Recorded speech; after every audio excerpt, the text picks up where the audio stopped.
여러분, 안녕하십니까? 여디디아와 함께하는 하늘 은하수 라디오에 오신 모든 분들을 진심으로 환영합니다.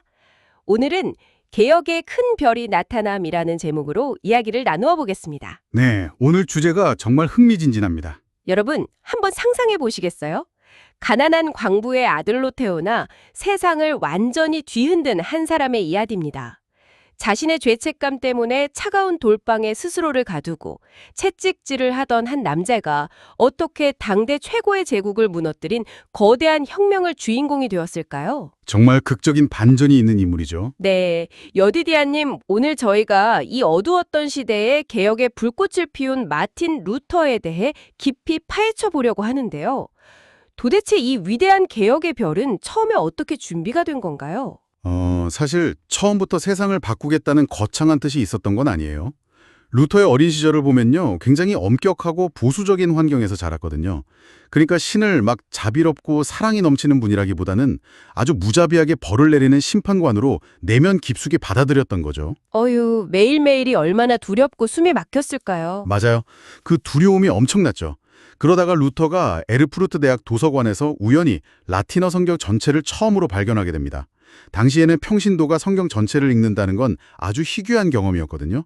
거기서 엄청난 경이로움을 느끼는데 동시에 자신이 하나님의 기준에 한참 못 미친다는 걸 뼈저리게 느끼고 절망에 빠집니다. 아, 오히려 성경을 읽고 죄책감이 더 커져버린 거네요. 그럼 그 괴로움을 어떻게 해결하려고 했나요? 당시의 전통적인 방식, 즉 극단적인 육체적 고행을 선택했어요. 수도승이 되어서 며칠씩 굶고 잠도 일부러 안 자고 자기 자신을 막 채찍으로 때렸죠. 어떻게든 스스로를 버려서 죄책감을 덜어보려고 한 겁니다. 와, 그거 듣기만 해도 너무 끔찍한데요. 마치 밑 빠진 독에 물을 붓는 거랑 똑같잖아요. 인간의 행위나 노력만으로는 그 무거운 죄의 짐을 절대 덜 수 없었을 텐데 말이죠. 네, 정확한 비유입니다. 아무리 고문을 해도 심리적인 압박감과 절망만 더 깊어질 뿐이었죠. 그런데 이 지독한 악순환에서 빠져나오는 결정적인 전환점이 찾아옵니다. 오, 드디어요. 그게 언제였나요? 루저가 로마를 방문했을 때였어요. 거기서 빌라도의 칭게라는 곳을 무릎으로 기어 오르고 있었거든요. 무릎이 다 까지고 피가 나는 고통을 감내하면서 영적인 용서를 구하는 당시 전형적인 고행을 하던 중이었습니다. 네. 그런데 그 고통스러운 등반의 한가운데서 갑자기 그가 예전에 연구했던 성경 말씀이 뇌리를 강하게 스칩니다. 바로 의인은 믿음으로 말미암아 살리라 하는 진리였죠. 아, 로마서 말씀. 네, 맞습니다. 그 순간 엄청난 패러다임의 전환이 일어난 거예요. 구원이라는 건 인간의 끔찍한 고행으로 거래하는 게 아니라 오직 십자가에 달리신 그리스도의 대속의 공로를 그저 믿음으로 값없이 얻는 은혜라는 걸 완벽하게 깨달은 거죠. 와, 정말 짜릿한 회심의 순간이네요. 그 깊고 어두운 절망에서 드디어 빠져나와서 참된 복음을 만난 거군요. 그렇죠. 내면의 평안을 드디어 찾은 겁니다. 그런데요, 이렇게 눈을 뜨고 나니까 당시 교회의 참담한 현실이 루터의 눈에 너무나도 확연하게 들어오기 시작한 거예요. 아, 하긴. 당시 로마 교회가 권력과 돈에 많이 취해 있긴 했죠. 아주 심각했습니다. 당시 교회가 로마의 성 베드로 성당을 엄청나게 화려하게 짓고 있었거든요. 막대한 건축 자금이 필요하니까 그 명목으로 사람들에게 면죄부라는 걸 아주 파렴치하게 팔기 시작했어요. 잠깐만요. 면죄부요. 그러니까 하나님의 은혜와 용서를 마치 시장에서 물건 사고 팔듯이 돈을 주고 팔았다는 건가요? 네, 진짜 경악스러운 일이죠. 면죄부 판매를 총괄하던 테첼이라는 사람이 있었는데 이 사람이 사람들을 막 기만하고 다녔어요. 아주 유명한 말이 있죠. 돈이 괴에 짤랑하고 떨어지는 소리와 함께 연옥에 있는 영혼이 천국으로 튀어오른다고요. 세상에, 너무하잖아요. 사람들의 그 간절하고 영적인 불안감을 교묘하게 돈으로 바꿨다는 거네요.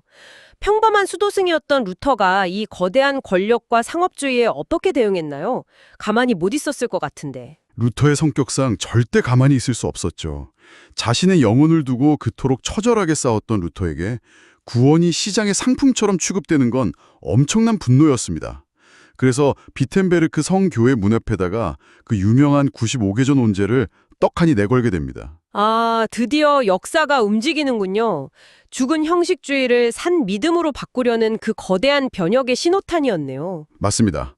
돈으로 구원을 살 수 없다는 걸 논리적으로 조목조목 반박하면서 사람들을 계몽시킨 거죠. 그런데요, 여디디아님, 여기서 좀 궁금한 게 생겨요. 당시 교회가 유럽 전체를 좌지우지하는 거대한 절대 권력이었잖아요. 이 반항적인 수도승 하나를 조용히 처리해버릴 수도 있었을 텐데 어떻게 이 개혁의 불길이 그렇게 걷잡을 수 없이 퍼진 거죠? 아주 예리한 질문이신데요. 다른 시대였다면 정말 쥐도 새도 모르게 암살당했을 수도 있어요. 하지만 루터 시대에는 엄청난 기술적 무기가 하나 있었습니다. 바로 금속 활자 인쇄술이죠. 아, 인쇄술. 네, 교회가 미처 손을 쓰기도 전에 이 95개조 논제가 라틴어에서 독일어로 번역되어서 단 몇 주 만에 유럽 전역으로 쫙 깔려버린 거예요. 요즘 말로 하면 완전히 바이럴이 터진 거죠. 권력과 새로운 정보의 힘이 맞붙은 거군요. 그럼 교회도 가만히 당하고만 있지는 않았겠죠. 당연하죠. 엄청난 핍박과 위협이 닥쳐옵니다. 아우구스부르크 신문에서 법왕의 사절이 루터를 불러놓고 맹렬하게 신앙을 취소하라고 강요했어요. 성경을 토대로 토론하려는 게 아니라 무조건적인 복종을 요구한 거죠.